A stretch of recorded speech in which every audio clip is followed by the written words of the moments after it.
शिवाय श्री शिवाय नमस्तुभ्यं। श्री आदिशक्ति पार्वती माताए नमः। श्री विघ्नेश्वराय नमः। श्री लक्ष्मी नारायणे नमः। श्री सरस्वती ब्रह्माय नमः। श्री सियारामे नमः। श्री रामदास हनुमाने नमः। श्री राधे श्यामे नमः। हे शिवजी, તમારી કૃપાથી હું આ શિવ પુરાણ વાંચી રહી છું અને મારી મમ્મી, બેન અને તમામ શ્રોતા આ શિવ પુરાણ સાંભળી રહ્યા છે। અમે બધા આ શિવ પુરાણનું જ્ઞાન પ્રાપ્ત કરી શકીએ એટલી શક્તિ પ્રદાન કરજો અને શિવ પુરાણનો તેજ સહી શકીએ એટલી ક્ષમતા પ્રદાન કરજો। હે વિઘ્નેશ્વર ગણપતિ બાપ્પા, તમે શિવ પુરાણના વંચનમાં આવતા તમામ વિઘ્ન હરજો। हे कृष्ण मनोहारिणी राधा जी, हे श्याम सुंदर, हे सिया राम जी, हे रामदास हनुमान जी, तमे शिव पुराण सांभळवा जरूर पधारजो अने मारा हृदयमां स्थान ग्रहण करजो। ओम नमः शिवाय श्री शिवाय नमस्तुभ्यं। द्वितीय संहिता तृतीयोखंड त्रिशोम अध्याय पार्वती का स्वगृह गमन एवं शिव का नाना कौतुक वर्णन। Page number 568। नारद जी बोले, हे विधे, हे तात, हे महाभाग, परमार्थ के ज्ञाता आप धन्य हैं। आपने अनुग्रह कर मुझे ये अद्भुत कथा सुनाई। जब शिव जी कैलाश चले गए तब सर्व मंगला ने क्या किया और वह पुनः कहाँ गई? हे महामते, ये सब कथा विस्तार पूर्वक मुझसे कही। ब्रह्मा जी बोले, हे तात, इसके अनंतर जो कुछ हुआ उसे प्रेम पूर्वक सुनो। मैं शिव के कैलाश जाने के अनंतर का चरित्र शिव का स्मरण कर तुमसे कहता हूँ। पार्वती अपना रूप सार्थक कर महादेव शब्द का उच्चारण करती हुई पिता के घर अपनी सखियों के साथ वापस चली गई।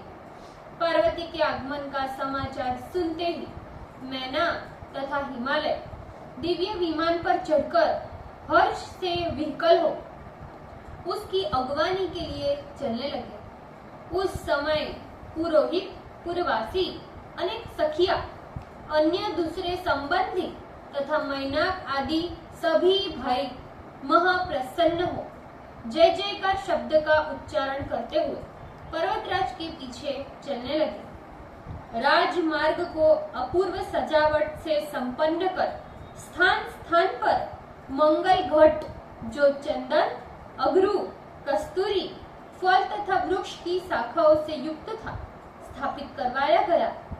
सारा राजमार्ग पुरोहित, ब्राह्मण, ब्रह्मवेत्ता मुनियों, वैश्याओं एवं बड़े बड़े गजेंद्रों से खचाखच भर गया। स्थान स्थान पर कदली के खंभे लगाए गए और चारों ओर पति पुत्रवती स्त्रियां हाथ में दीपक लिए हुए खड़ी हो गई। ब्राह्मणों का समूह मंगल पाठ पूर्वक वेदों का उद्घोष कर रहा था। अनेक प्रकार के बाजे तथा शंख की ध्वनि हो रही थी। इसी बीच दुर्गा अपने नगर के समीप आई और प्रवेश करते ही उसने सर्वप्रथम अपने माता पिता का दर्शन किया। उस काली को देखते ही माता पिता हर्ष से विकल हो प्रसन्नता से दौड़ पड़े। पुनः पार्वती ने भी उनको देखकर सखियों के सहित उन्हें प्रणाम किया। माता पिता ने आशीर्वाद देकर काली को अपनी गोद में ले लिया और हे वत्से ऐसा उच्चारण कर प्रेम में विकल होकर रोने लगे। तदंतर उनके अपने सगे संबंध की स्त्रियों ने तथा अन्य भ्राता आदि की स्त्रियों ने भी प्रीतिपूर्वक पार्वती का दृढ़ आलिंगन किया और सभी कहने लगी, हे देवी, तुमने कुल को तारने का कार्य भली भांति संपन्न किया। तुम्हारे इस सदाचरण से हम सभी पवित्र हो गए। इस प्रकार गिरिजा की बड़ाई करते हुए सभी लोगों ने गिरिजा को प्रणाम किया और चंदन तथा उत्तम उत्तम पुष्पों द्वारा प्रसन्नता से पूजा करने लगे। उसी समय देवगण भी आकाश से विमानों में बैठे हुए फूलों की वर्षा कर पार्वती को नमस्कार कर श्रेष्ठ स्तोत्रों से उनकी स्तुति करने लगे। पर तदंतर ब्राह्मण गण प्रसन्नता के साथ नाना प्रकार की शोभा से सुसज्जित रथ में पार्वती को बिठाकर नगर में ले गए। ब्राह्मण, पुरोहित, स्त्रियों एवं सखियों ने बड़े प्रेम के साथ आदर पूर्वक उनको घर में प्रवेश कराया। स्त्रियां मंगलाचार करने लगी, ब्राह्मण आशीर्वाद देने लगे। हे नारद, उस समय पार्वती की माता तथा पिता को अत्यंत प्रसन्नता हुई। उन्होंने गृहस्थ आश्रम को सफल माना और कहने लगे कि कुपुत्र की अपेक्षा पुत्री ही अच्छी होती है। फिर वे हिमालय तुरंत तुम नारद को भी साधुवाद देते हुए प्रसन्नता से गले लगाने लगे। पर्वतराज ने पार्वती के आगमन के उपलक्ष्य में ब्राह्मणों एवं बंदी जनों को बहुत सा धन दिया और ब्राह्मणों द्वारा मंगल पाठ कराकर बहुत बड़ा महोत्सव किया। हे मुने, इस प्रकार प्रहष्ट मन हुए माता पिता, भाई तथा सभी संबंधी गण पार्वती के साथ आंगन में बैठे। हे नारद, उसी समय हिमालय परम प्रसन्न हो सभी संबंधियों को प्रेम पूर्वक सम्मान कर गंगा स्नान के लिए लेके गए। तभी लीला करने में तत्पर भक्तवत्सल भगवान शंकर सुंदर नाचने वाले नट का रूप धारण कर मेनका के समीप पहुंचे।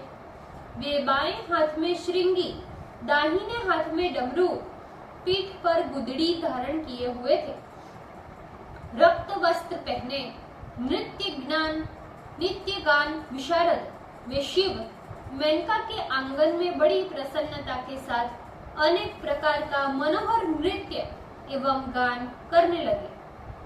उस समय श्रृंगी तथा डमरू बाजे बजाने के कारण उससे मनोहर, गंभीर और नाना प्रकार की ध्वनि निकलने लगी।